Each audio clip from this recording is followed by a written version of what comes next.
Söyle bana doğru mudur? Ya dellerden duyduklarım nasıl başkasını sevdim? Ben öldüm mü söylesene. Nasıl başkasını sevdin?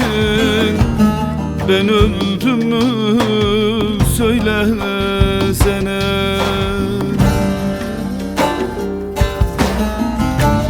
Dersimi başan yıkarım, o zat başan yıkarım. Düzgün baba şahit olsun, İkinizi de yakarım. Düzgün baba şahit olsun, İkinizi de yakarım.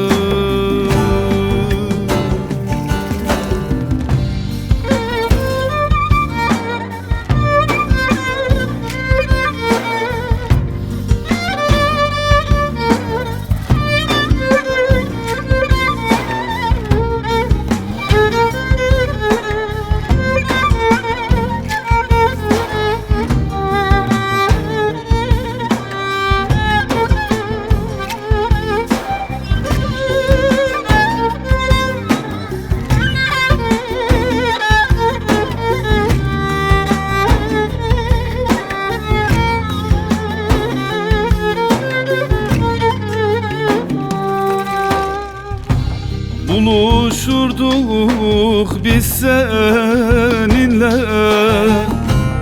gizli gizli gözelerde. Ey vefasız unuttun mu? Az mı yattın dizlerinde? Ey vefasız unuttun mu?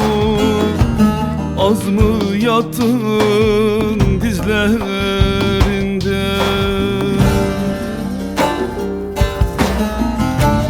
Dersimi başan yıkarım, o zat başan yıkarım.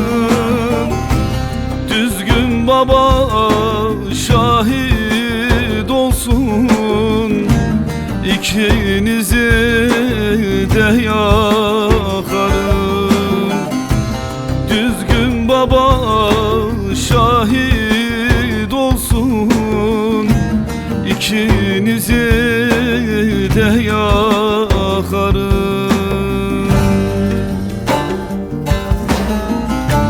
Dersimi başan yıkarım, munzur başan yıkarım. Düzgün baba şahit olsun, İkinizi de yakarım. Düzgün baba şahit olsun, İkinizi de yakarım.